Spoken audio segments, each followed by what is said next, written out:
हमारे देश में एक ऐसा घर है जहाँ कोई नहीं रहता, पर अगर आप इसके इर्द गिर्द भी भटकोगे तो शायद आप एक मेंटल अस्पताल या फिर एक मुर्दा घर भी पहुँच सकते हो।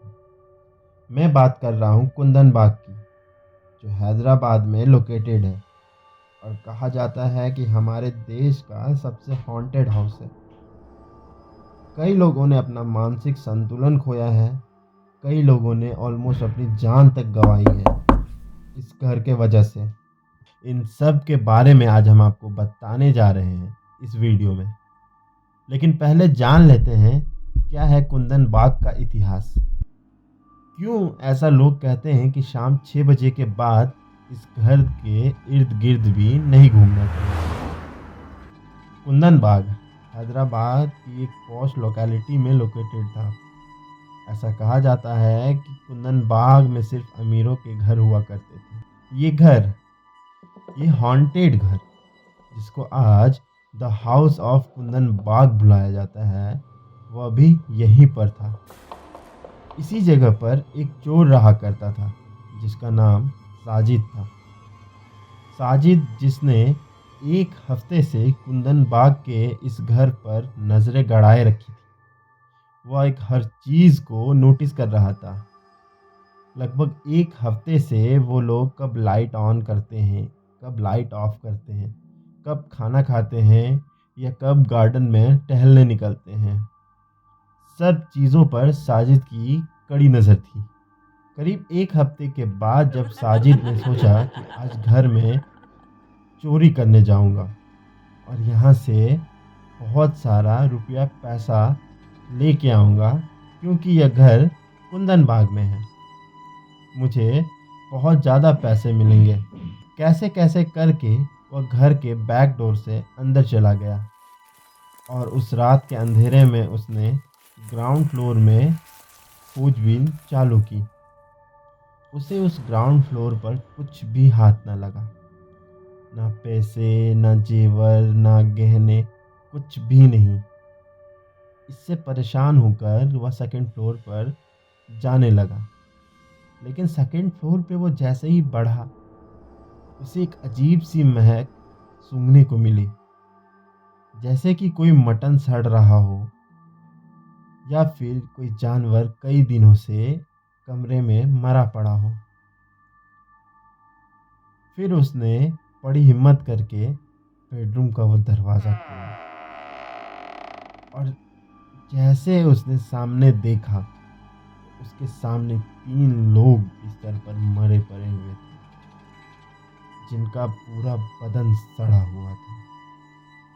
उनका पूरा बदन फूल सा गया था। यह सब देखकर साजिद डर के मारे परेशान हो गया। उसने तुरंत पुलिस को फ़ोन लगाया और सारी बात पुलिस को बता दी। पुलिस वहां पहुंची और पुलिस को लगा कि यह सब कुछ साजिद ने ही किया है और वह झूठी कहानी सुना रहा है। लेकिन पुलिस ने जब अपनी इन्वेस्टिगेशन शुरू की तो उन्हें पता लगा कि हाँ, यहाँ वाकई में 3 लोगों की मौत हुई है और यह सब चीज़ पुलिस ने फॉरेंसिक डिपार्टमेंट को भी भेज दी। कुछ दिनों के बाद फॉरेंसिक डिपार्टमेंट की रिपोर्ट आई तो पुलिस को अब तक ये लग रहा था कि ये सभी मौतें 5 से 6 दिनों पहले की हैं। लेकिन जब उन्होंने रिपोर्ट पढ़ी तो सब शॉक में रह गए। रिपोर्ट में लिखा था कि यह लाशें 6 महीने पुरानी हैं। मतलब 6 महीने से इनकी लाश इस कमरे में पड़ी हुई थी। लेकिन यह कैसे हो सकता है? क्योंकि साजिद ने तो कहा कि यह एक हफ्ते से उन पे ध्यान रखे हुए है कि यह कब लाइट ऑन ऑफ कर रहे थे, कब गार्डन में जा रहे थे, कब खाना खा रहे थे। हर वक्त कमरे से आवाज़ें भी आती थी। यह सब चीज़ पॉसिबल कैसे हो सकती है? अब यह कहानी यहाँ से शुरू होती है। काफ़ी समय पहले इस घर के मालिक की डेथ हो गई थी और ये घर उनके बेटों के हाथों में चला गया था। उनके बेटे बाहर रहा करते थे और उनका कभी इंडिया में आना जाना नहीं होता था।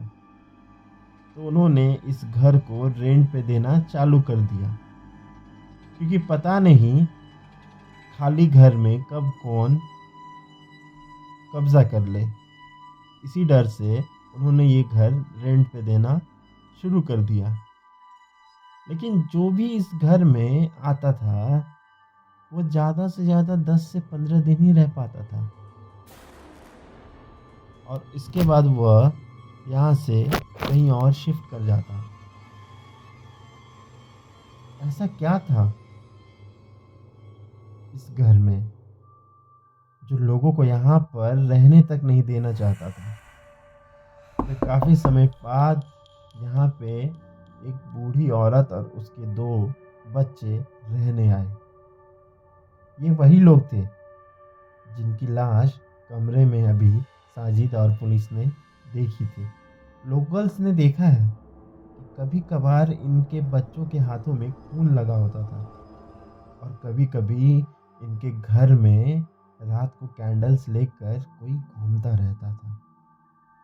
यह सब चीज़ पुलिस ने भी जब खोजबीन करी तो उन्हें पता लगा कि इनकी मौत जहर पीने की वजह से हुई है, क्योंकि इनके कमरे में खाली फिनाइल की बोतल मिली थी, और बहुत सारे तंत्र मंत्र और काला जादू के टोटके और हथियार भी मिले थे। जादू टोना करने वाले पैटर्न्स जो कि खून से बनाए गए थे, ऐसी चीज़ें कई दीवारों पे मिली। लेकिन पुलिस ने कभी इस केस को समझने की कोशिश ही नहीं करी, और इन्होंने इसे बस एक सुसाइड कहकर बंद कर दिया।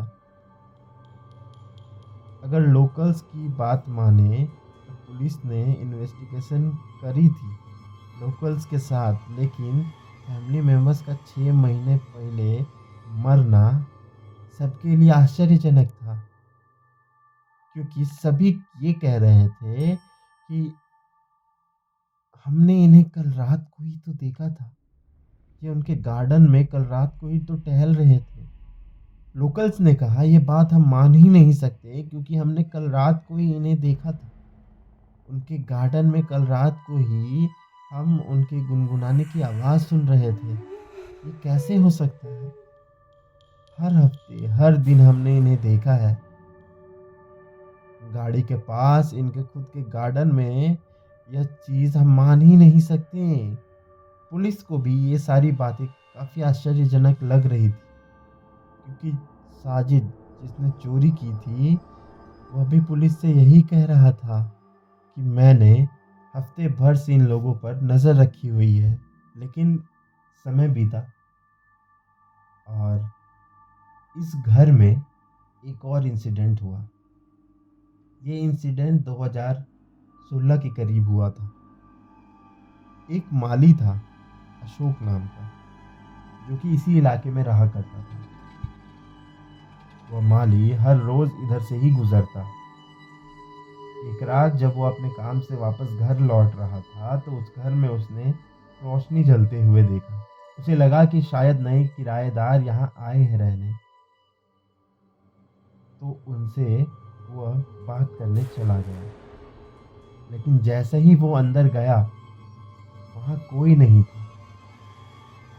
घर के अंदर कोई रोशनी भी नहीं थी। यह देख वह भयभीत हो उठा। लेकिन उसे इतना विश्वास था कि उसने बाहर से कोई रोशनी तो जलते हुए देखी है, और वह इस रोशनी को खोजते हुए उस घर के दूसरे माले तक चढ़ गया। जब वह ऊपर गया तो ऊपर भी वह कमरा खाली था, गुप्त अंधेरा।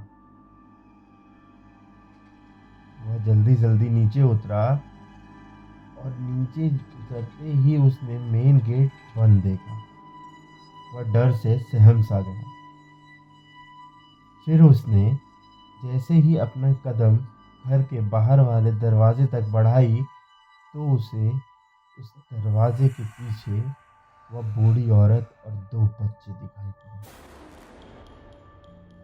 वो लोग अशोक से अजीब भाषा में बात कर रहे थे, और वो कुछ बताना चाह रहे थे, लेकिन अशोक उस बात को समझ नहीं पा रहा था। अशोक काफ़ी डर सा गया था। उसे कुछ समझ नहीं आ रहा था इस सिचुएशन में वो करे क्या। और फिर अशोक वहीं बेहोश हो गया।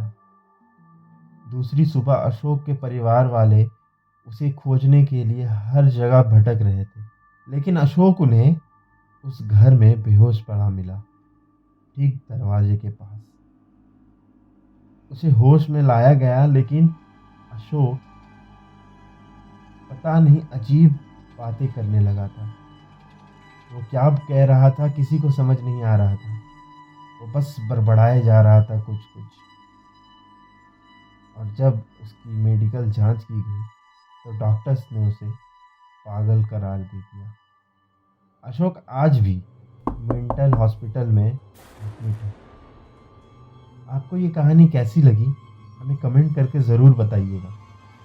और ऐसी ही और रोचक और डरावनी कहानियों के लिए हमारे चैनल को सब्सक्राइब कीजिएगा। शुक्रिया।